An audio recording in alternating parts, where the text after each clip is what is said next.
Iminumungkahi ng Department of Agriculture o DA na itaas ang taripa sa imported na bigas para raw mas maipakalat ang local rice sa merkado.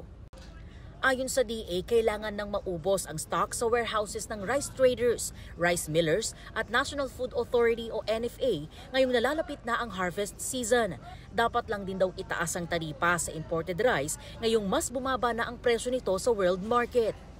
Plano ng DA na gawing 25% ang kasulukuyang 15% na taripa sa imported rice sa first tranche at itataas pa ito sa 35% matapos ang 3 buwan.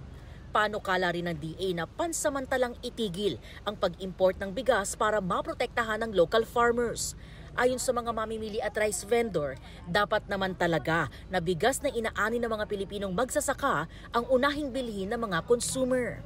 Tama yun. By local talaga ang dapat nating tangkilikin dahil atin yan eh.